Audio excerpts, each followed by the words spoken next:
জামায়াতের সাম্প্রতিক যে ভূমিকা এবং তাদের যে বিএনপি বিরোধী প্রচারণা এটা দুর্ভাগ্যজনক। রাজনৈতিক শূন্যতা আছে আওয়ামী লীগের অনুপস্থিতিতে আমরা যেটা মনে করছি। আওয়ামী লীগ আন্দোলন করেছে ৯৬ সালে কেয়ারটেকার সরকারের জন্য জামাতের সাথে, তার মানে তারা এক দল, সেটা আমরা বলবো কেন? জামাত একটা ভিন্ন রাজনৈতিক দল, তাদের এথিক্স, তাদের অবস্থান, তাদের আদর্শ টোটালি ডিফারেন্ট। কিন্তু যেহেতু আমাদের গোলটা হয়েছে, এখন তো আমাদের পথ ভিন্ন, তাদের আদর্শ ভিন্ন, কর্মসূচি ভিন্ন। বৃহৎ কোনো রাজনৈতিক দল বা প্রতিদ্বন্দ্বী রাজনৈতিক দল আছে সেটা আমরা মনে করছি না থাকা দরকার। সেই জন্য ছাত্ররা, তরুণরা যদি রাজনীতিতে আসে আমরা স্বাগত জানাই। শুধু তারা কেন, যে কেউই। রাজনীতি এখন তো উন্মুক্ত পরিবেশ, কেউ কাউকে বাধাবিঘ্ন সৃষ্টি করছে না। কিন্তু প্রশ্ন হলো যে সার্ক বৈষম্যবিধি ছাত্র যারা রাজনীতি করবে বা রাজনৈতিক দল করবে, তারা তো সরকারেও আছে।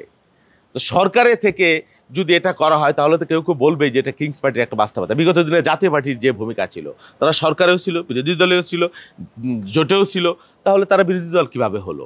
হ্যাঁ, সেজন্য আমরা বলছি যে যদি তারা রাজনৈতিক দল করে, এবং এই প্রক্রিয়া আমরা দেখছি, তারা মানে মানুষ মনে করছে যে তারা, এবং তারাও স্বীকার করছে, তো তাই যদি করে তাহলে সরকার থেকে তাদের দ্রুত বের হয়ে আসা উচিত। এটা তো বাস্তব, সকলের জন্য লেভেল প্লেইং ফিল্ড থাকার প্রয়োজন আছে। হ্যাঁ, সরকারেও থাকবেন, সরকারের সুবিধা নিয়ে যদি আপনি রাজনৈতিক দল করেন, এটা মানুষ কিংস পার্টি অবধারিতভাবে বলবে।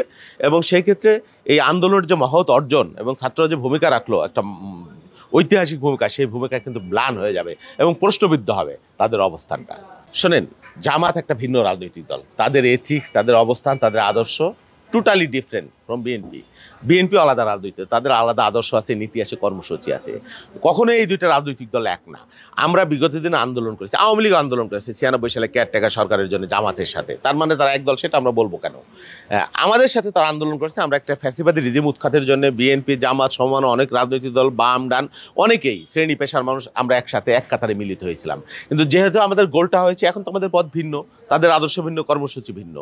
তবে জামায়াতের সাম্প্রতিক যে ভূমিকা এবং তাদের যে বিএনপি বিরোধী প্রচারণা এটা দুর্ভাগ্যজনক। আমরা ভিন্ন রাজনৈতিক দল হলেও আমরা যে অর্জন করেছি, অর্জন যাতে ব্যাহত না হয় এবং ওই ফ্যাসিবাদী শক্তি আবার যাতে ফিরে না আসে, সেজন্য আমাদের সকলের সজাগ থাকার দরকার, এবং তাদেরও এটা সজাগ থাকবার প্রয়োজন আছে, এটা আমরা মনে করি।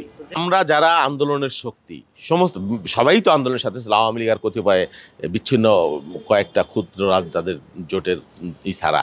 এখন আমাদের মধ্যে যদি এরকম বৈপরীত্য বা পরিবেশটা আরও ডেটোরেট করে বা সমালোচনা বা অন্তর্ঘাতমূলক কাজ বা কর্ম আরও বৃদ্ধি পায়, নিঃসন্দেহে আওয়ামী লীগ তাতে বেনিফিট হবে। পতিত আওয়ামী লীগ শক্তি, আওয়ামী লীগের একটা বিশাল অর্থনীতি নেটওয়ার্ক আছে, সারা দীর্ঘদিন তারা ক্ষমতায় ছিল, তাদের সাথে একটা প্রতিবেশী দেশ তাদেরকে উস্কানি দিচ্ছে বলে আমরা দেখছি এবং প্রমাণও পাচ্ছি। এখানে সাম্প্রদায়িক একটা পরিস্থিতি তৈরি করবার জন্য, ঘোলাপানিতে মাছ শিকার করবার জন্য একটা প্রচেষ্টা আছে। এই প্রেক্ষাপটে আমরা মনে করি যে ঠিক আছে, আমাদের রাজনীতি ভিন্ন, আদর্শ ভিন্ন, দল ভিন্ন, কিন্তু দেশের প্রশ্নে তো আমরা এক থাকবো।